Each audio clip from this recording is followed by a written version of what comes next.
Hello and welcome to lecture 36 on polar graphs. I believe you're going to enjoy this lecture because there's not much calculation involved at all. We're going to draw really pretty pictures, basically. I'm going to show you all the different types of polar graphs that we're going to cover in the class and all the cool shapes you get from them. Don't let all these blank graphs intimidate you. Everything is just very thorough. I'm going to do a very thorough job and show you what all the graphs could look like, but there's a pattern to how the graphs look like for all of these. So you'll see what I mean when you make it a little ways in the lecture. So let's get started. I want to cover pretty much every type of graph, so we have a lot to do.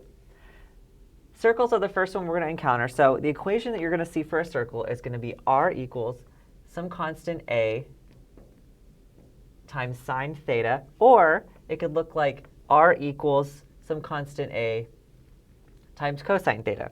And those are the two types of circle equations that we're going to talk about. The third one would be r equals some constant a. And this is a circle that's centered at the origin. For example, you've probably seen this one by now. R equals 1 is this circle at the origin, and it's 1 unit for r around here. But these are the two types of circles we're going to be focusing on here. The absolute value of this a in front, this is the diameter for the circle. And then if you divide that by 2, of course, then that is the radius for the circle. So again, we're not going to do stuff with like an exact science today. I'm just going to show you like generally what they look like. So if you have some curve r a cosine theta, when you see that it's cosine, and it's positive, that means most of it is in the positive x direction. So here I'm going to mark a units away from the origin, and the circle is going to look like this. So it's in the positive x section because I have a positive a value, and it's cosine, so I'm talking about the x.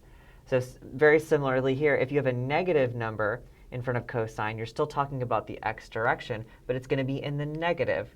So this would be negative a, and then I would have a circle that looks just like this. That's definitely an egg, but it's supposed to be a circle, okay?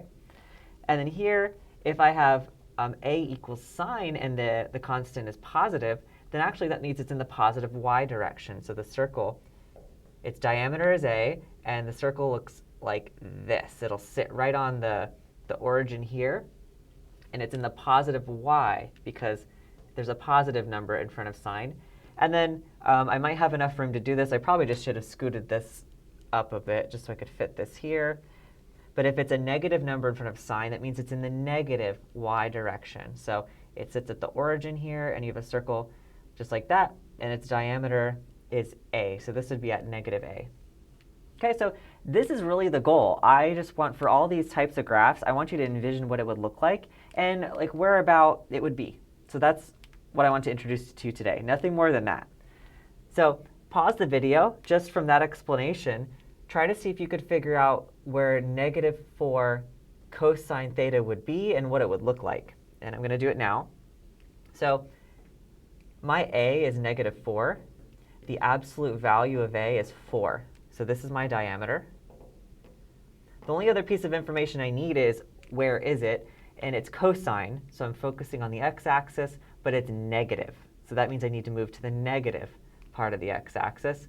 So I'll mark it out here at negative 4, and then my circle looks like this.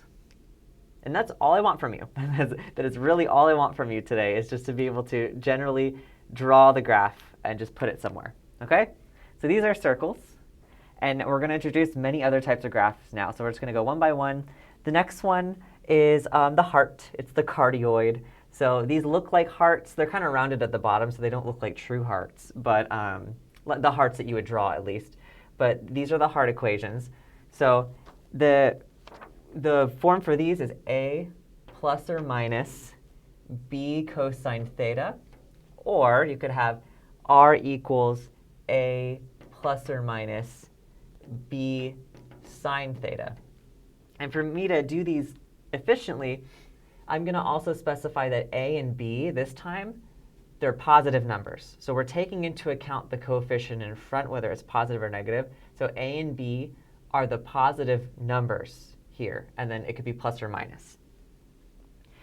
Then if the ratio of A over B is 1, then you have a cardioid. So if it's like a 2 and a 2, or a 3 and a negative 3, or what I mean, if the ratio of those two numbers is 1, then that's how you know you have a cardioid. And another important characteristic is cardioids pass through the pole, aka the origin. So just like these circles over here where they each touch the origin, the cardioid's going to touch the origin, and it's going to touch the origin right here at the part of the heart where you draw that they come in. That's the point where it's going to touch the origin. Okay, I'm going to draw some of these now just so you can get a general idea of the shape. So for A plus cosine, and remember, A and B in all these examples, A and B are positive. Over here I had to specify, but here I don't. They're positive. So if you have A plus B, you use a similar line of reasoning that you did over here. You do that for a lot of these graphs. You're going to be mostly in the positive x direction. So what it looks like, it's something like this.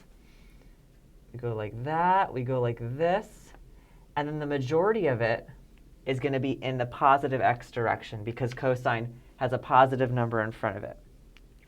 Now, like I said, the point of it is going to meet here. It's supposed to be symmetric. I know it's a little bigger on the top here. Another thing I want to point out to you is that the distance from the middle to the spot where it intersects the y-axis here, that's A. So this is A units away on either side. A is this first number right here. So we know that this coordinate is A and this is negative A. And then another thing you know for these, and I think that's really cool, is that the distance from where it meets the origin here to the end of it, here, that's A plus B. So right here, this is A plus B. So basically how long it is from the pole to the bottom of it, that's A plus B. So this would be A plus B, and these are both A, which I think is really cool. And because they're the same, the ratio is the same, this is also B as well, I guess. Okay, so that's what they generally look like. The only thing you have to modify now is you have to just move it in the correct place based on if you have a sine or a cosine and if it's positive or negative. So if we have a negative cosine, it moves over to the negative x side. So I have to draw it like symmetric like that. Okay, there's that one. And then a positive b means it's in the positive y, just like it is over here. So you can see how I'm trying to line everything up so it all matches here. So it looks something like this. You have the point in the middle, it's symmetric on either side, and it goes up like that. Okay? And then the last one is if you're negative for the sine, you're in the negative, most of it, the graph is in the negative y portion. So that looks like this. You have the heart. This is kind of the heart as we're used to drawing it, right? And you just don't make it very pointy at the bottom. That's what happens. So this is what it looks like when it's a negative sign. And just to really solidify what's going on here, the distance from this x-axis here to the top, this is A plus B.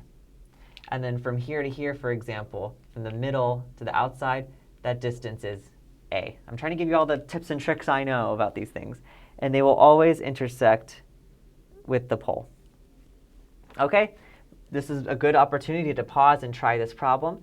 I'm going to do it. So if you graph r equals 2 plus 2 cosine, notice that the A is 2, the B is 2, their ratio is 1. So you know you have a cardioid because their ratio is 1, and it's a positive cosine 1. So we have the very first case where it's 2 plus 2. So I'm going to try to draw this better, redeem myself. I think I just made it worse, actually. So that's what that looks like. Now, I have numbers this time. So out here, it should be 2 plus 2. The total distance is A plus B. So 2 plus 2 is 4. So I know it's 4 this way. And then here it intersects at 2, because this distance is A. It's 2 and then negative 2 down here. And of course, this is the pole right there where it intersects. OK, so these are our first two types of graphs. I'm going to go through even more types of graphs, so I'll see you in just a second for that. Welcome back. I'm going to introduce 3 more examples. So The next type I'm going to talk about is called a dimpled limacon. And the two forms for this that you can see are either going to be A plus or minus B cosine theta, and R equals A plus or minus B sine theta. So you might be thinking, well, that's the same thing as we just did for the cardioid. Well, it is, but there's different restrictions on A and B now. So the restrictions we need this time is I'm going to say that A and B are both positive, and also that the ratio of A to B now needs to be between 1 and 2. So before, for a cardioid, the ratio had to be exactly 1.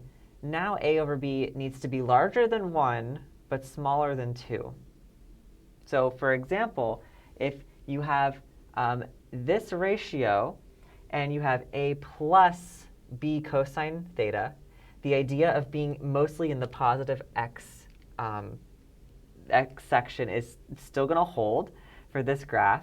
And the picture would look like this now. It's dimpled. So what happens with this graph is that it does not actually intersect the pole. So it's going to look something like this. It'll be here, and then I'm going to have that it kind of has like a dent in it, kind of. It has like a section where it goes in, like a divot, and then it goes out like this. So right here, this point right here does not touch the pole. That's the important part. It's actually away from the pole. And to give you some more things to think about, the distance from the pole to basically the bigger distance from the pole to the actual curve itself, this is A plus B, so very similar to the last curve. And then this distance right here from the pole to the other side is going to be A minus B. So there's a lot of different things to keep straight here, but it's the same ideas for all the graphs, really. Again, because we have a plus cosine, the majority of the graph is in the positive x-axis. Let's look at some of these other ones. So if the majority of the graph is in the negative x-axis, because I have minus cosine, it's kind of just the mirror of this.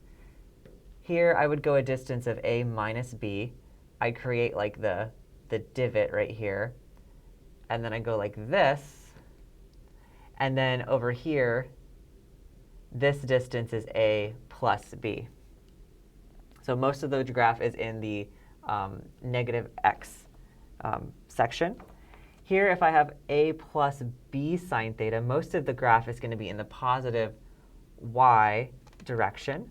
So what I need to do is I need to use the same idea here. The shorter distance is going to be here at A minus B. So this distance is A minus B.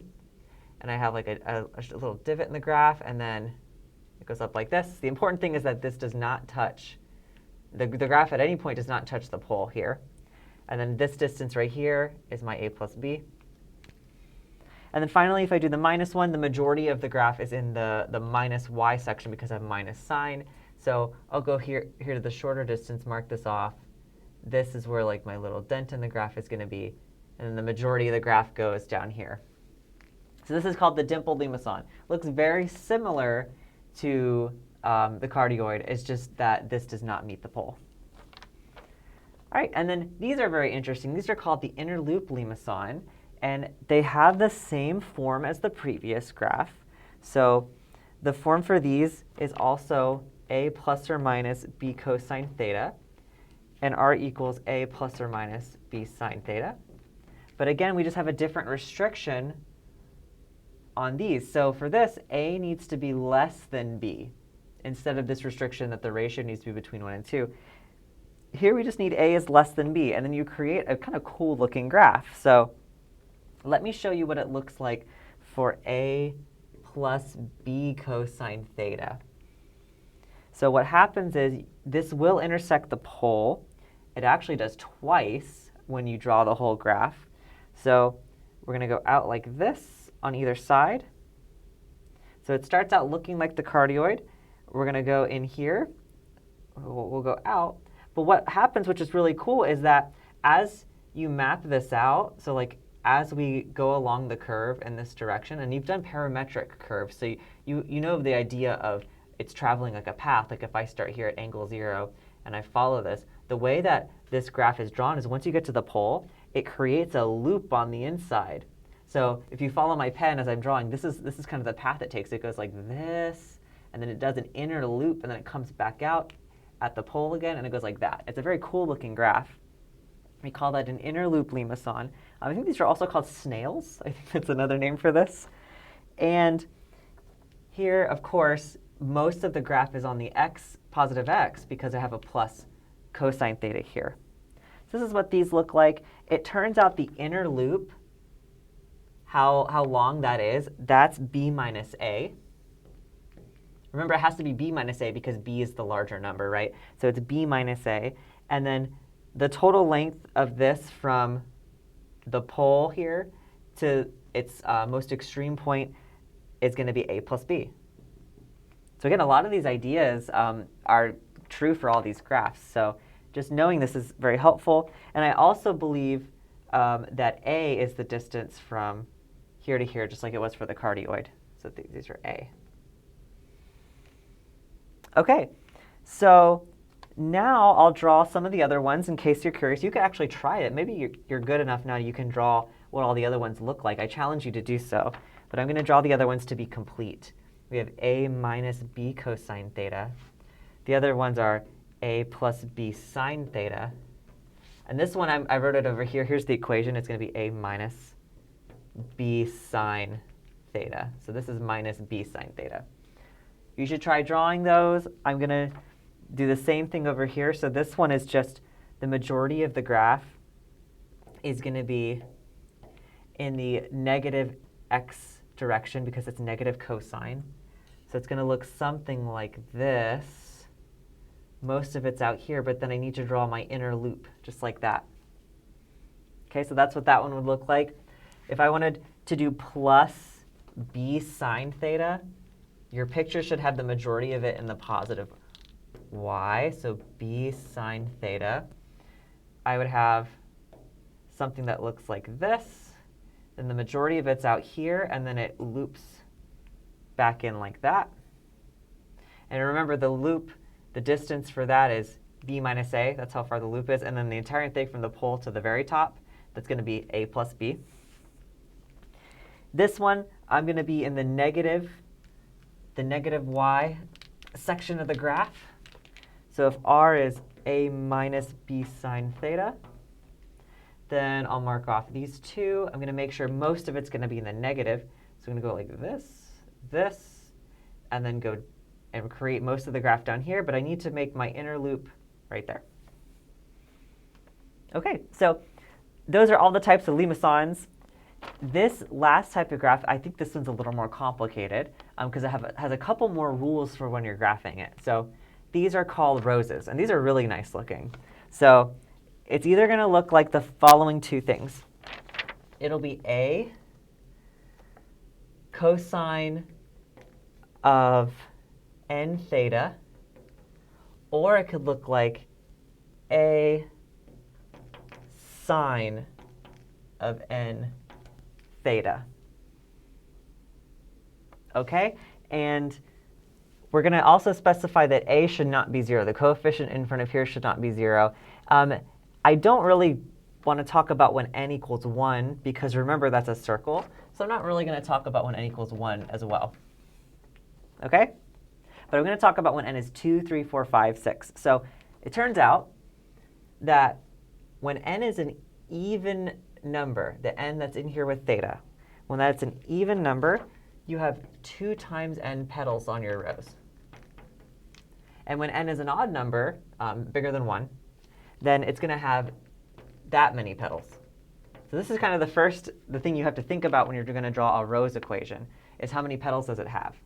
Now for these, because it's a little more complicated, I'm just going to give you 2 really good examples of drawing them.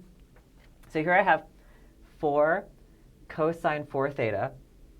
This time my n is 4, which is even. So what that means is that you have 8 petals. So you're going to have a rose. It's going to be centered they're always centered at the origin. And you're going to have 8 different equally spaced petals.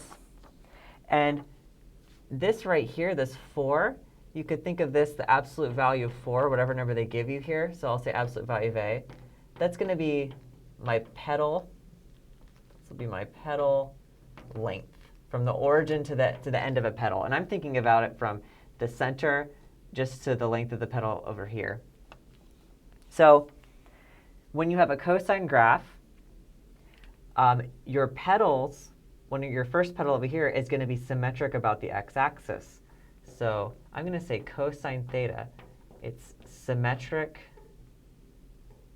about the polar graph, the polar axis. And what I mean by the polar axis, I'll talk about that more in a second. It's this one right here, what you would think of as the x-axis.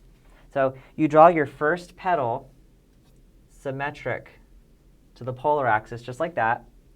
We need 8 of these equally spaced to create this 360-degree thing. So one thing you might want to do is you might want to do a separate calculation. Maybe I'll do it down here. 360 degrees divided by 8 petals means that gives me about 45 degrees for each petal. So I'm going to need to equally space 8 of them. At 45 degrees, I can think about centering my next petal right here. And at another 45 degrees, I would be at 90. And as I'm doing this, I need to ensure that the end of the petal here, it goes to 4. And this one will go to 4. That's how far they are. This is a distance of 4 as well. It's just hard to think because it's a diagonal. But I'll keep going here. So here's another one at 45 degrees. The next 45 degrees puts me on this x-axis again. I'll put another one in the middle. Here's one down here. And then the final one, it's like this. Kind of reminds me of cutting a pizza into 8 slices. I don't know why. But they're all supposed to be equally spaced. And I encourage you to use maybe like a math software or math calculator to graph some of these polar curves and follow the path that these things take, because it's actually quite interesting. It certainly doesn't do it in the order that I just drew on here. So I would use a computer software to investigate how this is just drawn over the course from 0 to pi over 2. But for right now, the goal of this video is not nitpicky details. It's just getting you familiar with all the different types. So notice, because it's 4 for the A here, that means I could draw a circle, a radius 4, and it would just touch the ends of all these petals if I was a good enough artist. Okay, so I hope you see what I mean with that. Now, these sine roses are quite interesting. So right here, this absolute value of A, this 2, again, this is my petal length. But for the sine ones, it's not symmetric about the horizontal. So what you need to do for this is realize that for the sines, one of the petals is actually symmetric about the y-axis, or the equation theta equals pi over 2. So I'm going to say sine of n theta is symmetric about theta equals pi over 2. And one of the petals is going to be. So for this graph, I'll just kind of go through the process again. N is 3. This is an odd number. So what that means is that you have just as many petals. So that means that there's 3 petals. You only double it if it's an even number. So this has 3 petals. One of them needs to be on the y-axis. So through some calculation, you could figure out which one of these petals actually is. You could plug in values for theta and then plot it on the polar axis. So I'm going to tell you that this one has a petal down here in the negative y section. And then again, just like this graph, all the petals are equally spaced out. Like the tips of all of them are equally spaced from each other. So again, you could do like another kind of calculation. If you have 360 degrees to work with, and you need to split that among 3 petals, that means there's 120 degrees difference between all your petals. So if I have one down here at 270 degrees, I'm going to have another one right here. And then my final one will be right here. And these are equally spaced out. The degree measure from each of the tips of these is 120 degrees apart from each other. So there's a degree measure of 120 degrees apart for all of these.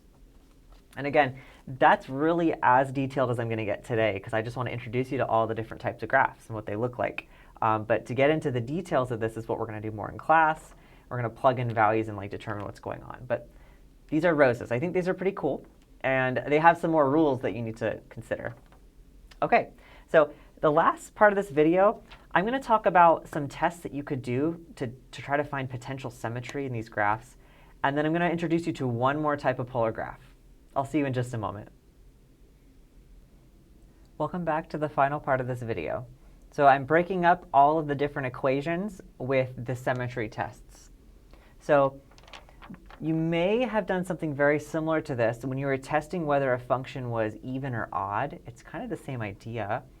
You may also have tried to figure out if something was symmetric about the x-axis, y-axis, or origin. So you may be familiar with symmetry tests.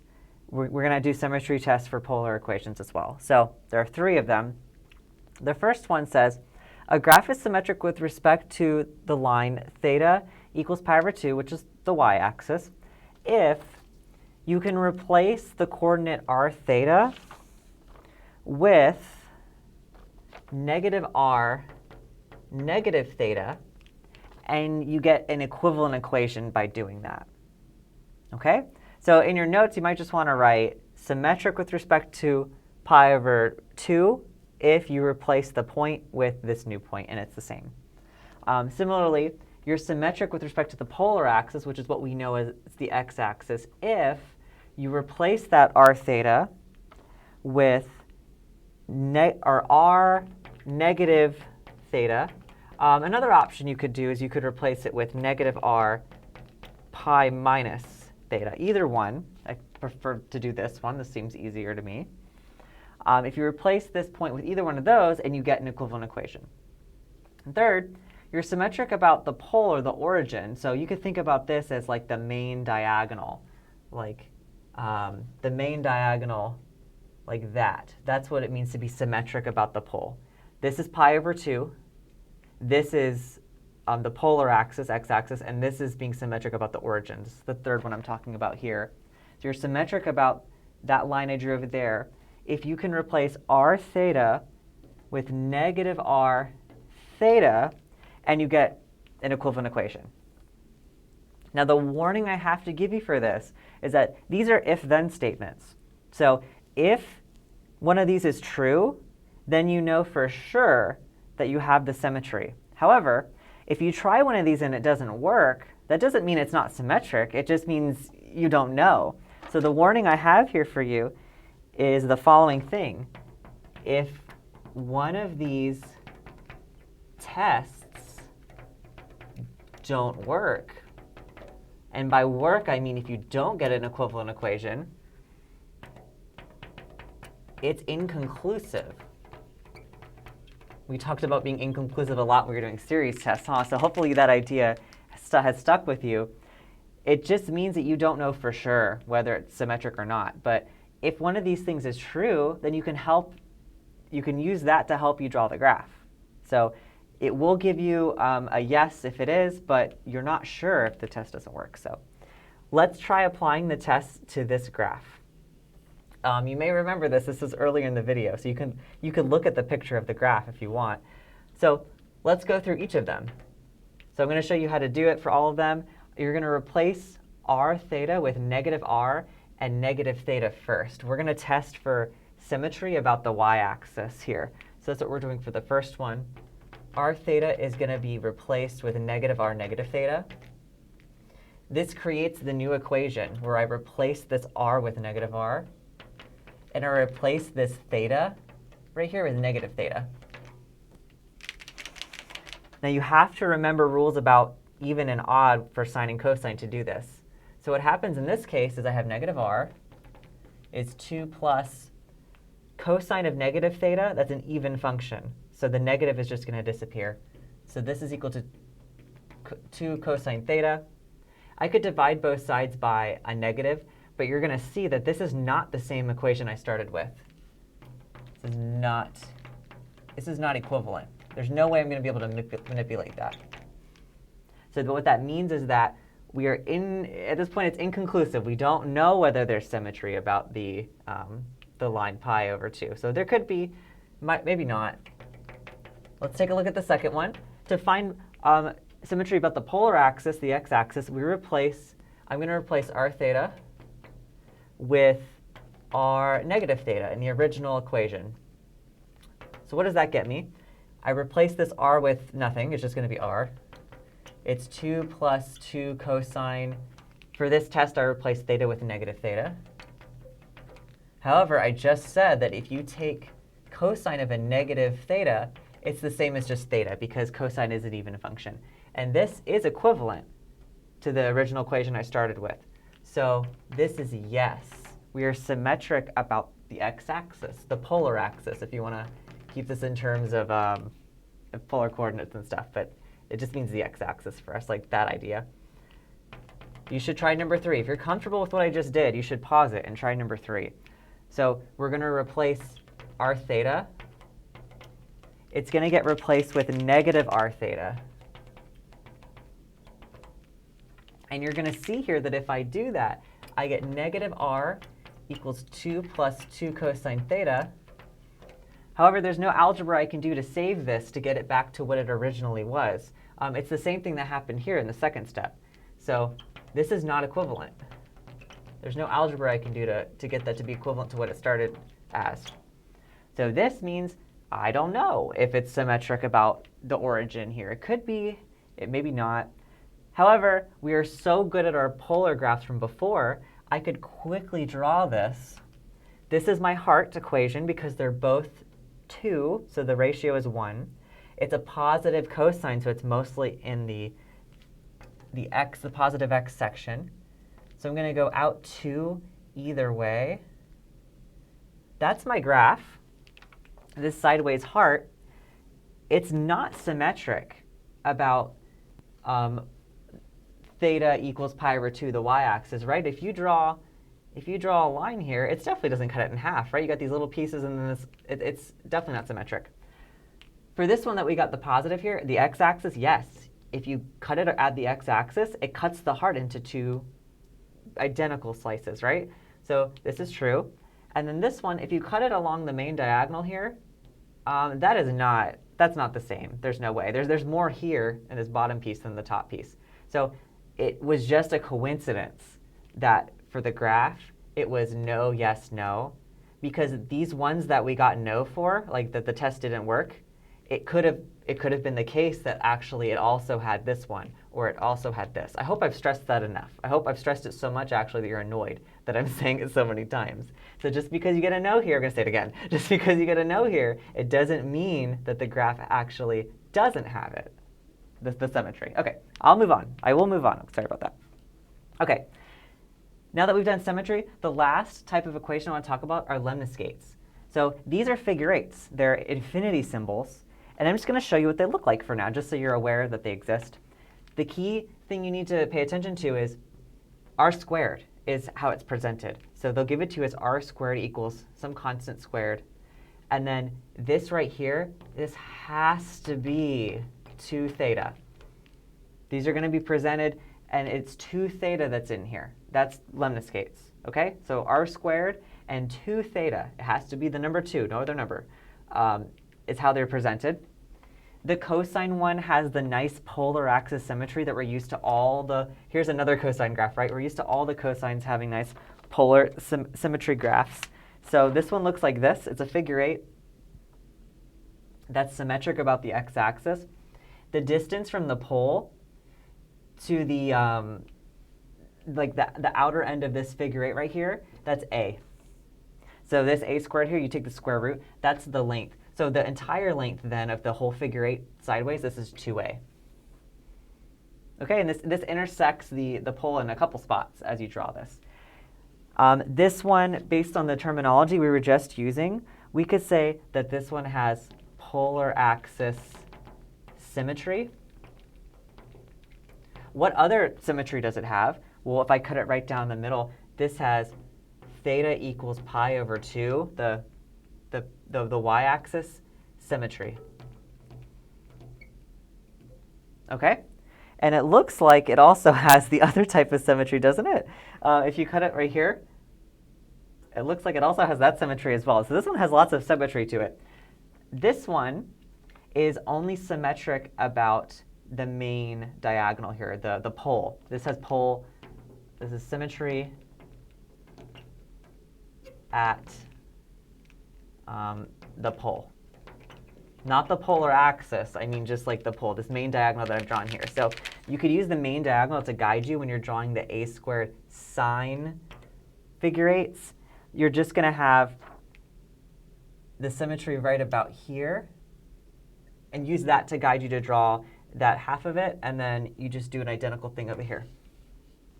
So this certainly doesn't have symmetry about the polar axis, the x-axis, or the y-axis. They're different on either side, but it does still have the symmetry at the pole. A good exercise for you, I'm not done yet, a good exercise for you would be to take these equations and use the symmetry test, right? And just to maybe try to verify. But remember, just because it doesn't work, it doesn't mean that it doesn't have the symmetry. OK, lots of equations, lots of graphs, lots of fun pictures. My favorite is the cardioid. What's your favorite? OK, let me know in class. I will see you guys later. Have a nice day.